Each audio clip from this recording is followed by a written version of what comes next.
Praise the Lord. Good morning. మన ప్రభువును రక్షకుడైన యేసుక్రీస్తు పరిశుద్ధ నామంలో యేసుతో అనుదినము అనే ఈ పరిచర్య ద్వారా దేవుని యొక్క శ్రేష్టమైన వాక్యాన్ని వింటున్న మీ అందరికీ నా హృదయపూర్వకమైన వందనములు. నా ప్రియ సహోదరి సహోదరుడా, చిన్న ప్రార్థన చేసుకుందామండి. తల ఉంచినట్లయితే.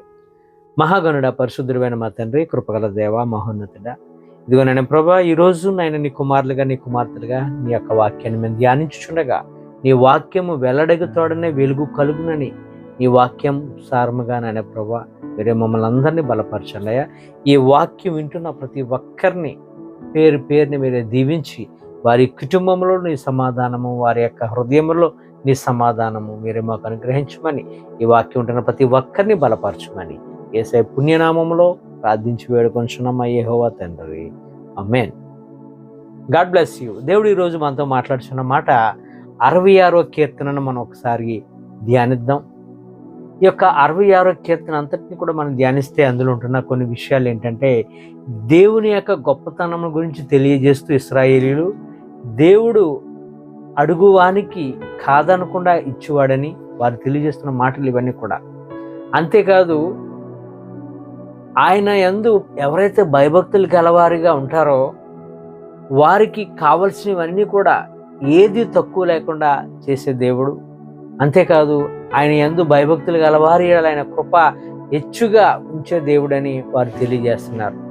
ఇశ్రాయేలీయులు శ్రమలలో ఉన్నప్పుడు దేవుడు వారిని ఎలా కాపాడాడో, ఎలా నడిపించారో, ఎలా సమృద్ధి గల చోటుకి వారిని నడిపించారో అనే యొక్క సారాంశమును ఈ యొక్క 66వ కీర్తనలో ఇశ్రాయేలీయులకు దేవుడు చేసిన కార్యాలను గురించి ఇశ్రాయేలు కృతజ్ఞత కూడికతో పాడుతున్న గీతం ఇది. దేవుడు మా పట్ల చేసిన కార్యము ఇది అని వారి యొక్క గీత రూపంలో తెలియపరిచిన కృతజ్ఞత స్తుతి గీతమని కూడా చెప్పవచ్చు. ఈ కీర్తనలో ఈరోజు మనం ధ్యానిస్తున్న వాక్యం ఏంటంటే 66వ కీర్తన 11, 12 వచనం మనం చూసినట్లయితే, నువ్వు బందీ గుహలో మమ్మ ఉంచితివి, మా నడుముల మీద గొప్ప భారము పెట్టితివి, మేము నిప్పులలోను నీళ్లలో పడితిమి, అయినను నీవు సమృద్ధి గల చోటికి మమ్మలను రప్పించి ఉన్నవని. నిజంగా 430 సంవత్సరాలు వీరు బందీలుగా వారు అక్కడ వెట్టి చాకిరీలు చేస్తూ బందీ గుహంలో వారు పనులు చేయలేక వారి యొక్క నడుముల మీద భారముతో వారు మోయలేని పరిస్థితిలో ఉన్నప్పుడు దేవుడు వారిని కరుణించాడు. వారు ఎప్పుడైతే మొరపెట్టారో మరలా మొరను దేవుడు విన్నాడు. తర్వాత వారిని నీళ్లలో నిప్పుల్లో నడిపించాడు. అన్నీ కూడా లిటరల్గా వారి యొక్క జీవితంలో జరిగింది. ఈ వాక్యాన్ని మన యొక్క లైఫ్కి మనం అప్లై చేసుకుంటే, మనం ఎప్పుడు బందీ గుహలోనికి వెళ్తామంటే, మనం ఎప్పుడైతే దేనికైతే ఎడిట్ అయిపోతామో, ఏదైనా ఏ వ్యసనానికైతే మనం ఎడిట్ అయిపోయి మరలా వెనక్కి రాలేమో, దానికి మనం ఎప్పుడైతే బానిస అయిపోతామో అప్పుడు మనం బందీ గుహలో ఉంటాం. అంటే ఒక మనలను ప్రేరేపించి ఉంటుంది అనమాట మన యొక్క చెడు కార్యం. మనం ఏ చెడుతో అయితే ఉంటామో ఆ చెడు మనల్ని పట్టి పీడిస్తూ ఉంటుంది. విడుదల పొందుకోలేం, చాలా కష్టం అది. ఆ చెడు మనలో ఉన్నంత వరకు మనం దేవుని దగ్గరికి రాలేము. ఎందుకంటే రానివ్వదు కూడా అది, దేవుని మాటను కూడా ఎత్తనివ్వదు. ఆ చెడు మనకి ఎలా ఉంటుందంటే ఒక గుది బండగా, మనకి ఒక భారంగా ఉంటుంది. అదే బందీ గుహలో ఉండటం. దాని నుంచి మనం విడుదల పొందుకోవాలంటే దేవుని యొక్క మహాకృప మన మీద ఉంటేనే ఆ యొక్క గుది బండ నుంచి మనం బయటికి రాగలం. అలాగే ఇశ్రాయేలీయులు దేవునిపై తిరుగుబాటు చేసిన వాళ్ళందరూ కూడా, అందుకని దేవుడు వారిని శత్రు సైన్యానికి అప్పగిస్తూ వారికి బుద్ధి రావాలని దేవుడు ఏం చేశారంటే బందీ గుహలో వారిని అనేకమైన శత్రు రాజ్యాలకు అప్పగించాడు. ఇశ్రాయేలీయుల్ని వారికి బుద్ధి రావాలని అనేకమైన శ్రమలు పడిన తర్వాత అప్పుడు దేవుడు వారిని కరుణిస్తూ ఉండేవాడు. అప్పుడు విడుదల కలుగజేస్తూ సమృద్ధి గల ప్రాంతానికి వారిని తీసుకెళ్తూ ఉండేవాడు. అలాగే ఐగుప్తు నుంచి కానానికి వెళ్ళే ప్రాంతంలో మరి 6 లక్షల మంది కాల్బలం, మరి వారందరూ కూడా దేవుని మీద తిరుగుబాటు చేసిన వారు చాలామంది. తిరుగుబాటు చేసిన ప్రతి ఒక్కరిని కూడా లోపలికి పంపలేదు. దేవుడు అనుగ్రహించిన ఆ పాలు తేనెలు ప్రవహించినటువంటి కానానులోనికి ఒక కాలేబు, యెహోషువ పెద్దవాళ్ళు వాళ్ళే వెళ్ళారు తప్ప తర్వాత సెకండ్ జనరేషన్ అంతా మరలా ఎంతమంది అయితే దేవుడు మార్గ మధ్యలో చంపేశాడో వారందరూ 6 లక్షల మంది మరలా న్యూ జనరేషన్ మరలా ఆ యొక్క పాలు తేనెలు ప్రవహించు ఆ కనానులో అడుగుపెట్టారు. 12వ వచనం మనం చూసినట్లయితే, మేము నిప్పుల్లోను నీళ్ళలోను పడితిమి, అయినను నీవు మమ్మలను సమృద్ధి గల ప్లేస్కి మమ్మల్ని రప్పించితివని. నిజంగా లిటరల్గా వారు నీళ్ళలో నడిచారు, చాలా కష్టాలు అనుభవించారు.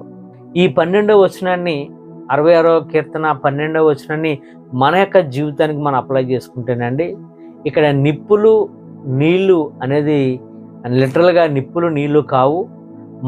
మనం తీసుకుంటే ఆ నిప్పులు రాళ్ళకు బదులుగా సమస్యలు, అనారోగ్యాలు, నిందలు, అవమానాలు, కష్టాలు, ఇవి మన జీవితాన్ని ఏం చేస్తాయంటే ఆ జీవితంలో ఉన్న మనల్ని దేవుడు ఏం చేశాడంటే ఆయన వైపుకు ఎవరైతే తిరుగుతారో, ఆయనను ఎవరైతే శరణజొచ్చుతారో, ప్రభువా నీవు తప్ప ఈ లోకంలో ఎవరు లేరు ప్రభు అని ఆయనని ఎవరైతే వేడుకుంటారో, ఇశ్రాయేలీయులు వేడుకున్నట్లుగా వారిని ఎలాగైతే సమృద్ధి గల చోటుకు పంపించాడో దేవుడు, అలాగా ఆయన మీద ఆధారపడితే మనం ఖచ్చితంగా మనల్ని కూడా ప్రభు ఏం చేస్తారంటే ఆరోగ్యకరంగాను సమృద్ధి గల ప్లేసుల్లోనూ ఎంతో ఆనందంగా దేవుడు మనల్ని నడిపిస్తాడండి.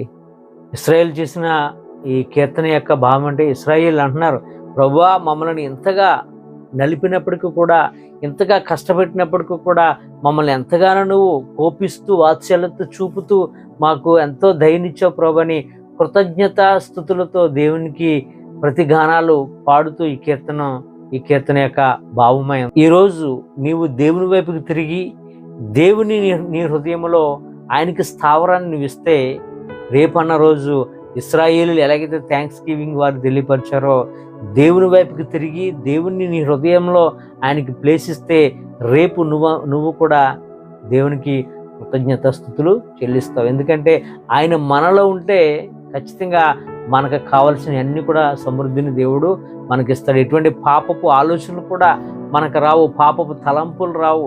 నిత్యము దేవుని మీద మనం ఆధారపడతాం. కనుక మన యొక్క హృదయంలో దేవునికి ఈరోజు స్థావరాన్ని ఇద్దాం. మన హృదయంలో ఉంటున్న ప్రతి విధమైన అపవిత్రతను బయటికి తొలగించుకొని ప్రభుకి ఎప్పుడైతే స్థావరాన్ని మనం ఇచ్చామో, ప్రభు ఈ యొక్క దేహమనే ఆలయంలో ఉన్నంత కాలము ఏ సాతానుడు ఏ పాపము మన మీద ఏలుబడి చేయదు. కృపగల దేవుని గల హస్తాలు మన మీద ఉంటాయి.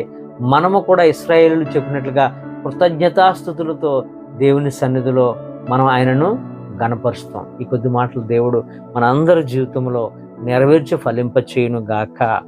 ఆమేన్. God bless you.